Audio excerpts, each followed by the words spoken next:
I'm going to give you an introduction to the theology of the body by John Paul II, and put it in the context of the Eucharist. So that's why we have that quote there. But I want to begin by having us think more deeply about the kinds of messages that are given, in particular to women, but I think this is more and more actually applies to everyone. The kinds of messages that are in our culture about the body. So here's one that I came across. Be the boss of your body. See, this is what I think the message is, that the body is an unruly child, or maybe it's your paid employee. Be the boss of your body. This is a recent advertising campaign by CoverGirl, which apparently won some awards. I am what I make up. It's like, okay, wait, are you equating me with your cosmetic product? I think you are, right? Basically, I am the cosmetics that I use. This is the kind of thing I've seen in gyms and so forth. I think my gym had this on the wall for a while. Take care of your body. It's the only place you have to live in. All right. It doesn't sound too bad on the face of it, but it's like, wait, what's the me that's living inside the body? And is the body connected to the me?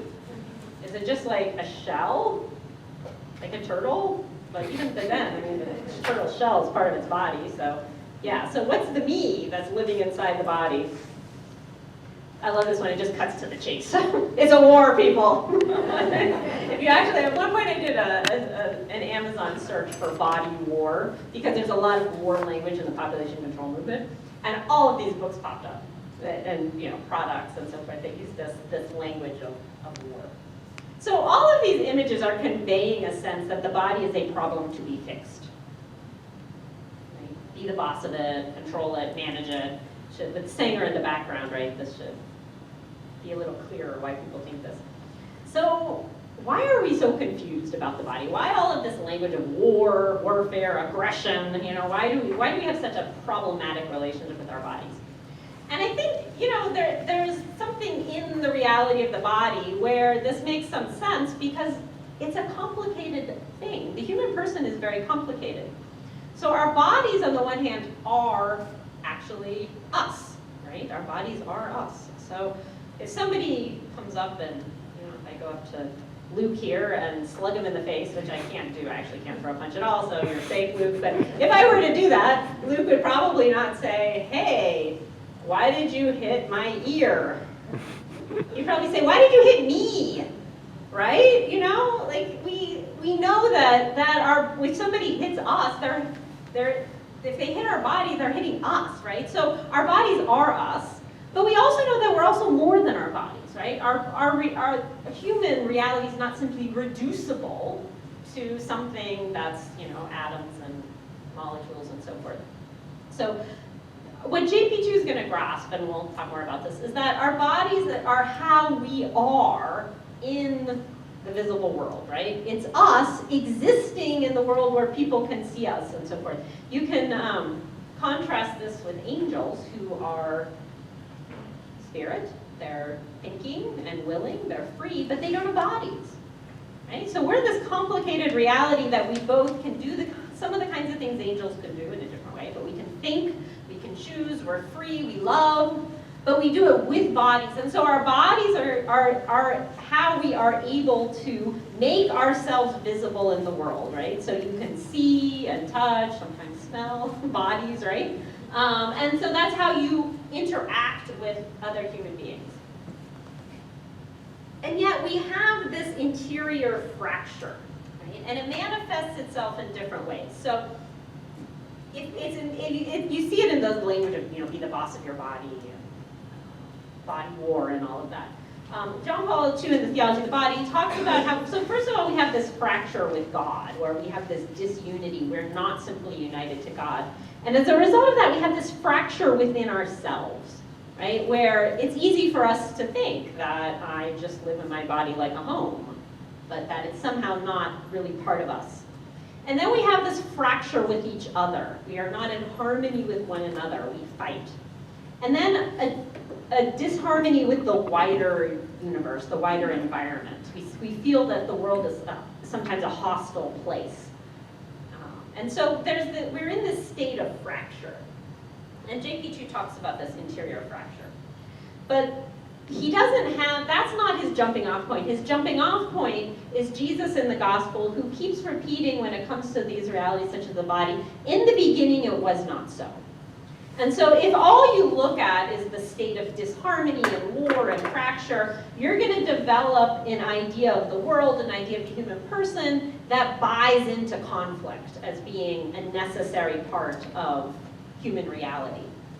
We kind of see that with Margaret Sanger, right? That everything needs to be controlled, right? Everything is disharmonious and we have to control it. Christianity is reminded by Jesus, we're reminded from the Gospels that in the beginning it was not so. It was not so. It was different. And it's related. Have you ever heard somebody say, maybe you said this yourself, talking about somebody else's bad behavior, they'll say something like, well, she's just human. Not quite, right? Jesus would say in the beginning it was not so, right? Like humans are not simply reducible to their bad impulses and their bad choices. That their humanity was meant to be something better and something different. And so JP2 says if we want to understand the human person, we have to go back to the beginning and see what God's original plan was for us. And he does this by looking at, JP2 looking at what he calls original experiences. And he gets this all from the book of Genesis. And so in reading the book of Genesis, he says there are these 3 original experiences that help indicate what God's plan was for the human person. And so the first one he talks about is something called original solitude. And you see this when Adam, in the second creation account, when Adam is created and he names the other animals. And he does not find a helpmate among them. He does not find one like himself among them. And we can view original solitude as a purely negative kind of thing, right? Like there's a failure to have a company, a community. It's just simply, he's a lack of something that he wants to have. JP2 says it's more than that. It's also a positive reality. The positive reality of original solitude is that we see in that creation account that Adam is higher than the other animals, right? He can't find a companion for himself among the zebras and the fleas and so forth because he's higher than them, right? And so that's a good thing. It's a good thing to have the dignity of being a human being, of a human person. But it does mean that he is alone within the environment, within the cosmos, without another human being. So he needs another human being. So that leads to the second original experience, which is original unity, that God, out of Adam's rib, creates Eve, and as a result of that, they have this communion of persons, JP2 emphasizes, which is language that, especially in the 20th century, the church's magisterium used more and more, that we're made to be in a communion of persons, in a relationship of love with other persons. Then there's this third original experience, which is like the weird original experience, original nakedness. And astonishingly, at one point in Theology of the Body, JP2 says that this is the experience that conditions all the others. It's like the key to biblical anthropology, and you're like, seriously? He gets it from the text where where it says that after the creation of Eve, that Adam and Eve were naked but not ashamed. And JP2 is like, it's the key. And he's like, I just thought it was a random fact. But he gets a lot of mileage out of that by emphasizing that what we see in that state of original nakedness, and he's not advocating some kind of Christian nudist camp or whatever. We've left this behind. So let me just reassure you, it remains in a sense, but we've left the point where we can be naked without shame. But what we see in the garden is that the bodies of Adam and Eve are not obstacles but windows to the person. And so in our contemporary world, the body is very often an obstacle, which is why there are no Christian nudist camps, why we have to clothe ourselves, because, as we'll see, like in our contemporary world, because of disordered desire, the body can be an obstacle where it's easy to reduce a human being to his or her body, right? To objectify them, to just make them an object. But in the garden, the body is a window to the other human being. So Adam sees Eve in a way like how God sees her, right? And vice versa. So that is this, the key. That's why he thinks it's so important, because it shows us that the body is meant to be a window and not an obstacle. And so he says in Theology of the Body, with talking about the human body, the structure of this body, this human body, is such that it permits him to be the author of genuinely human activity. In this activity, the body expresses the person. So this is something that I call fundamental idea number one in the Theology of the Body. This first fundamental idea that the body expresses the person. It sounds kind of simple, almost like, a truism or something. But if you think about how different that is from how people, so this is a very different idea from like you have to be the boss of your body, right? That the person is somehow disconnected from the body. JP2 emphasizes that we always express ourselves by our bodies. We can't help it. That's what bodies do. I recently went to a concert where there was a string quartet on the stage. And so, they're all playing their instruments and stuff. And I thought it was amazing how each person, there was something about their personality and themselves that was revealed just in how they played their instruments. I mean, they weren't saying anything. They were just working hard, playing music. But each person was revealed by their body. And that's the insight that he's getting at, that our bodies always reveal us. And if you think about things like transgenderism implies that the body has to be changed in order to reveal the person, right? That somehow there's me and I'm different from, I'm deep down I'm somehow male, but my body says I'm female, so I've got to change my body to make it fit. And JP2 is like, whoa, no. The body always already expresses the person. If you think about Margaret Sanger, it's like, for Margaret Sanger, the body's the problem. Right? The female fertility, the body's the problem. And that's just such a common idea that people have these days, and you see it in body war and all that imagery, right? That the body's the problem, you gotta fix the body. And JP2 is like, no, the body's doing what it naturally does best. It's always doing it. It's expressing you. You don't have to fix it to make it do that. So the body expresses the person. There's that other. I just love this picture. I use it as many in my PowerPoints as I can. So this leads to what I call the second fundamental idea of theology of the body, which is the spousal meaning of the body. Those are John Paul II's words. So when the body reveals us, what is it revealing? So he says it reveals the person, but fundamentally the human body always reveals that the person is made for self-gift.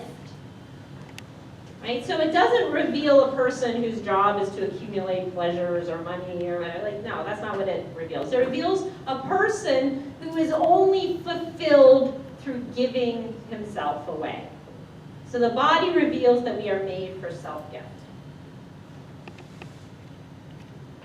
So this sounds lovely. What happened? Oh yeah, that happened. Apparently Eve had beautifully manicured nails in there. This is a photo, right, from back then. Okay.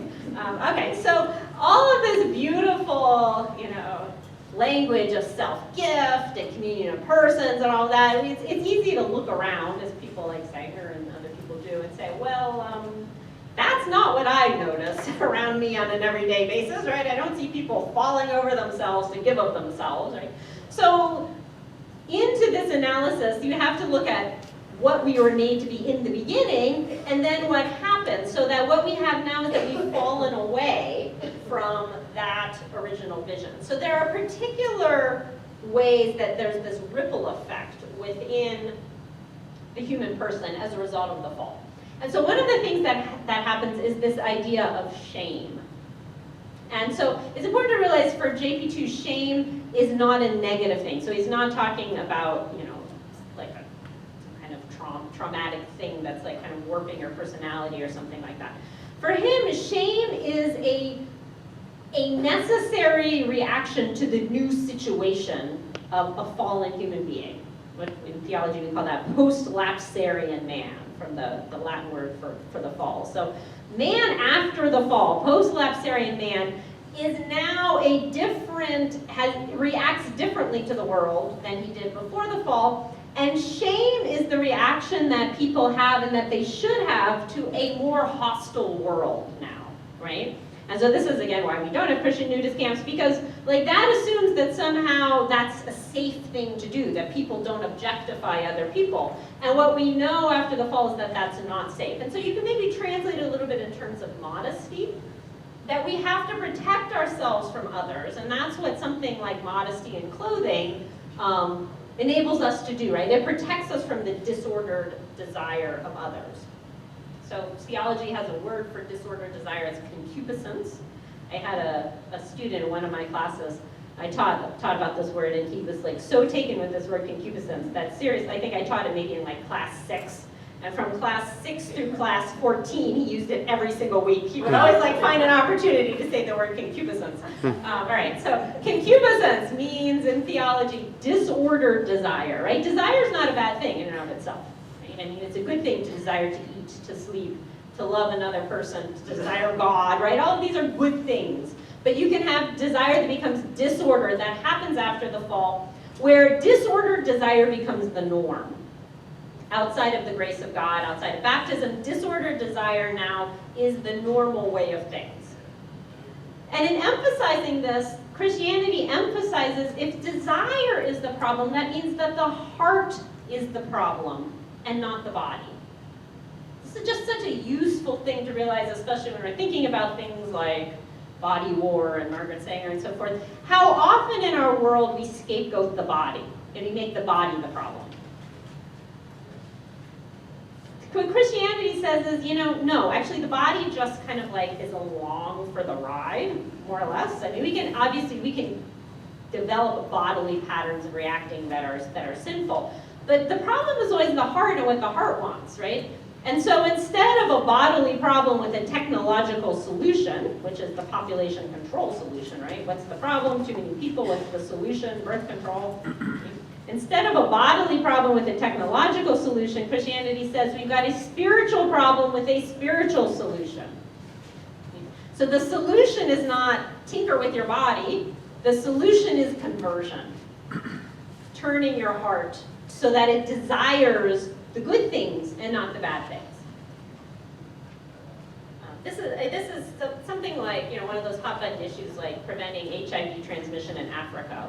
It's so useful to grasp that Christianity recognizes that it's the heart that is the problem and not the body. Because you see so often when people talk about things like preventing HIV or something like that, it's viewed to be a purely bodily problem. And that means it has a technological solution, condoms, which doesn't actually work, in fact, for all kinds of reasons, but it actually doesn't work. And what Christianity gives us the eyes to see is that it's never going to work, because as long as the heart desires disordered things, like having sexual pleasure outside of marriage, as long as we desire that, we're going to pursue that, and the technology is not going to be able to keep up, right? So the problem is the heart and what the heart wants, and the choices that flow out of what the heart wants, as opposed to the body. So in the post-lapsarian world, in the world after the fall, we are in this situation of having to negotiate disordered desire, both in ourselves, but then also in other people. So one of the ways that this happens is that we tend to make idols of things, false gods, right? Things that are good in themselves, but that we invest with too much importance. We think that they're going to solve problems that they're not equipped to solve. And in particular in J.P. book, Love and Responsibility, he talks about two of these idols, and he talks about them in terms of basic human inclinations that, again, in and of themselves are good. He talked in the translations that we have, they use either the word sentimentality or affectivity. It basically means you want to think maybe emotions, right? So our emotional aspect of ourselves, and then what he calls sensuality, our sensual aspect. So in both of these, we tend to make idols of things and try to make things God to make us happy in a way that they're not capable of making us happy. And we're going to see how emotions and sensuality play out for then men and women respectively. So let's just start with sensuality. Do you guys know this guy? how could women possibly resist his charms? This is Harvey Weinstein, who is now notorious. The whole kind of set off the whole Me Too phenomenon. So, I mean, what you see in a figure, and I mean, it's not just him, it's kind of like all the things that sort of spilled out as a result of that, and I'm not trying to say, I think, like, all accusations were true or something like that, but you do get, as a result of Me Too, we did get a picture of, in particular in areas like Hollywood and college campuses and so forth, we got a picture of how desire works in some places, and in particular, you see that when men, that first and foremost, it was primarily men who were accused of sexual harassment. And we know from less kind of pathological environments, from things like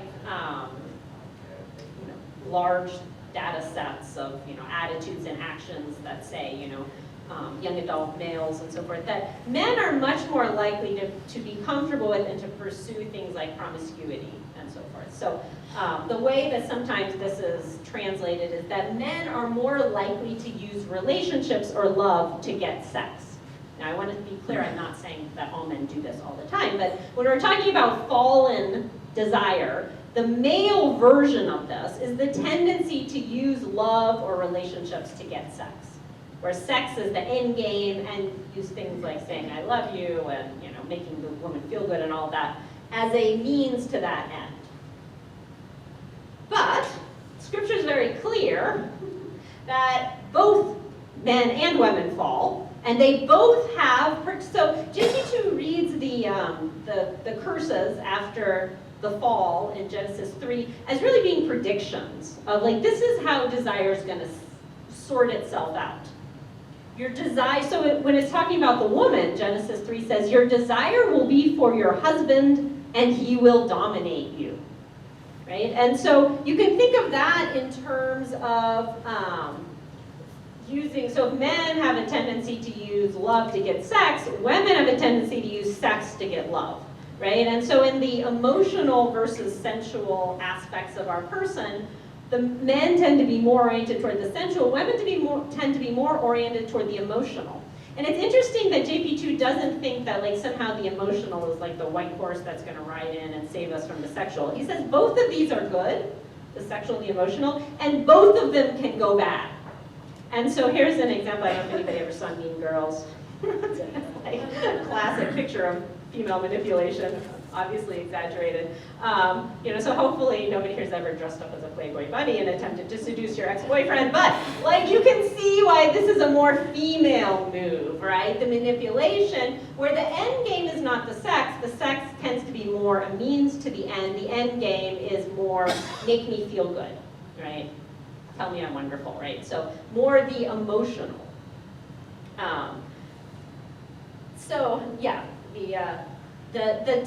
These dual tendencies, sensuality and emotion, that both of them are good, but both of them can go bad. We can tend to make them idols. A very contemporary problem right now is obviously the problem of pornography. This is something that, maybe 20 years ago affected a vast majority of men more than women.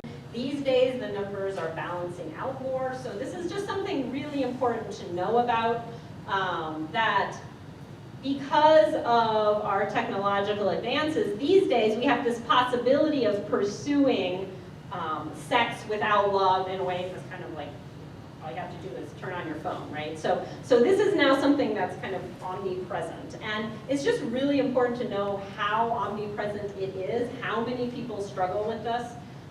There are really good Catholic resources out there.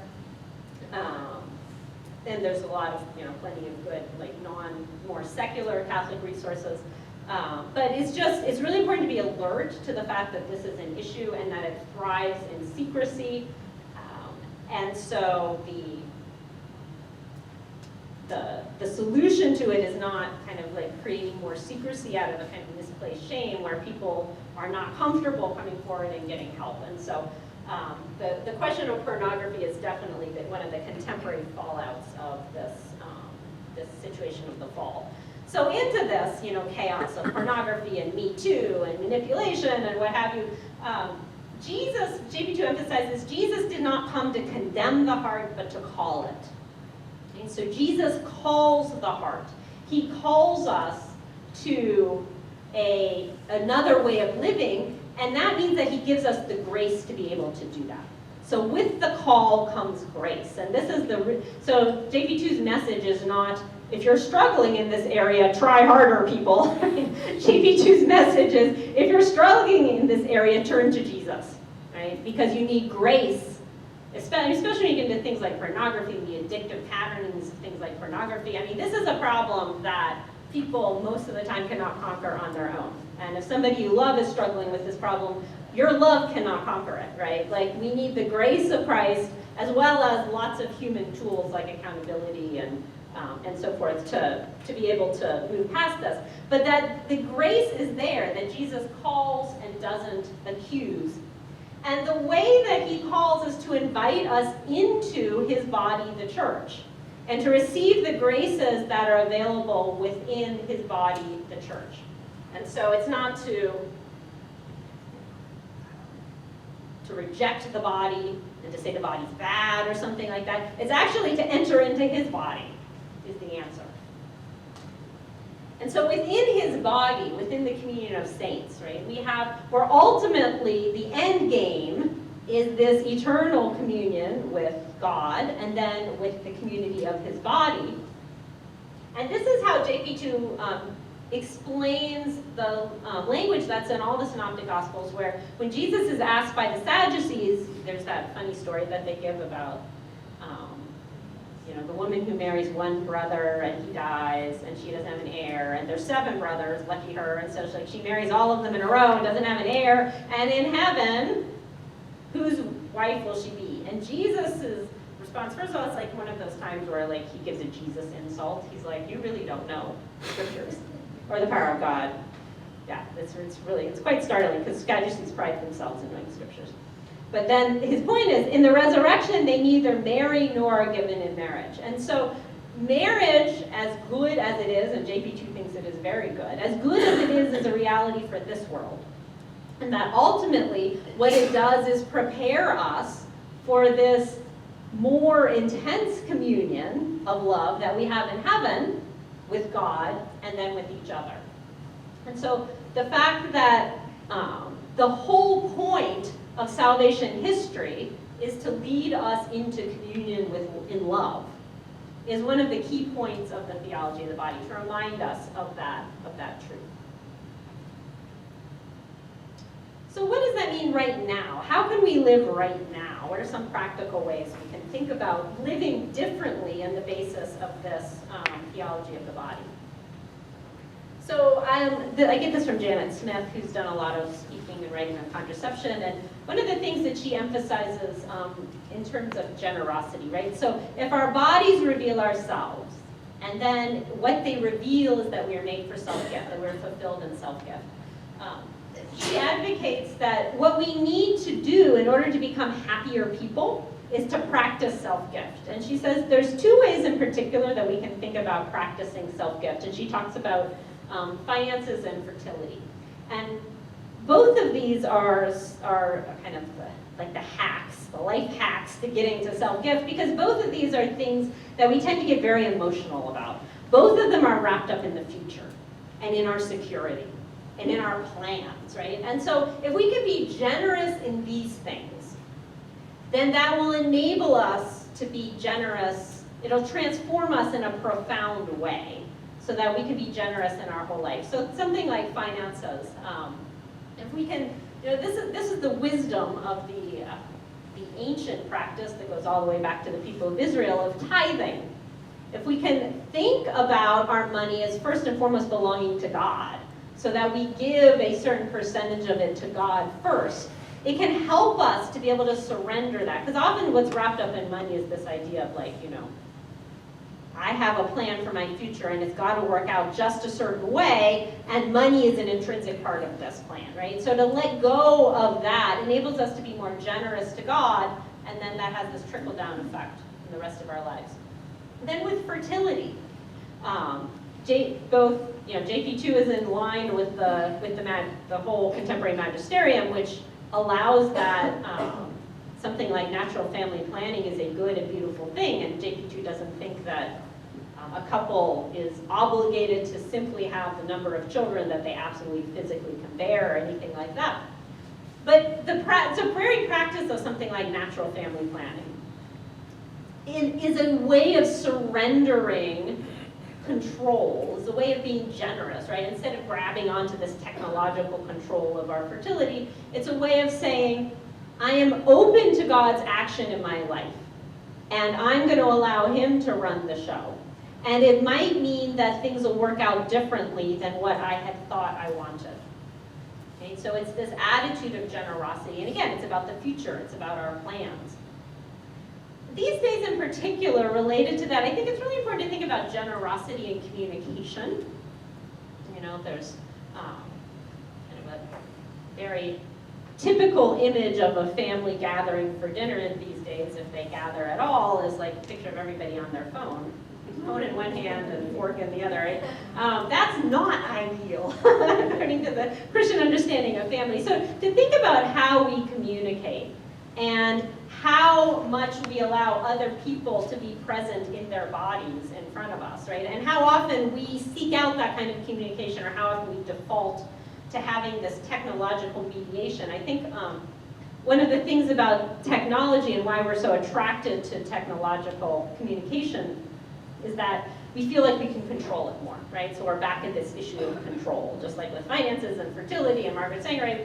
We really want to control. And so Sherry Turkle is a professor at MIT who's done a lot of research on the questions of how electronics impact us and impact our lives. And one of the things that she noticed is, this was about 10 or 15 years ago when she was first studying this, that high schoolers who texted talked about it in terms of control.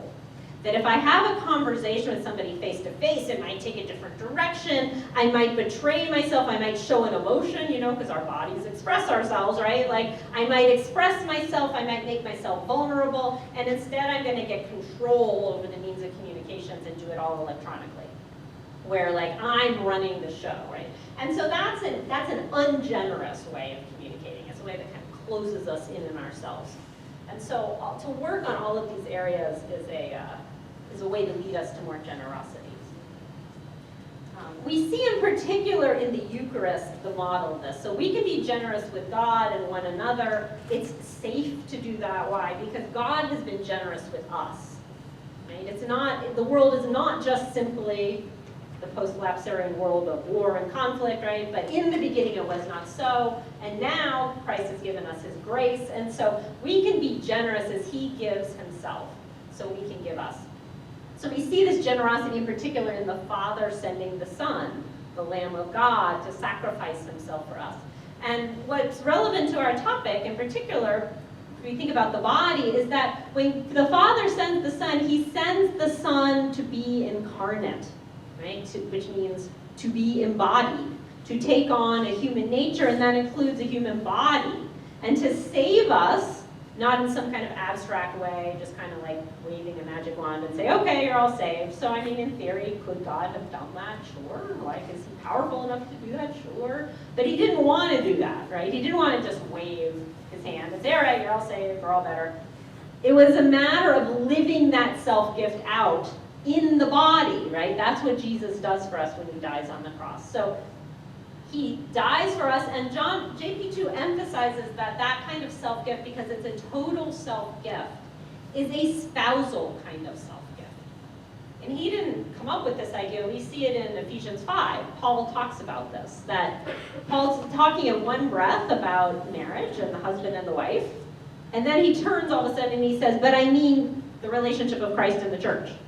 Like, wait, I thought you were talking about husband and wife. But his point is he was, right? Because the marriage of Christ to the church is based on this spousal self-gift, where Jesus gives himself entirely to the church to make her spotless, without stain or wrinkle.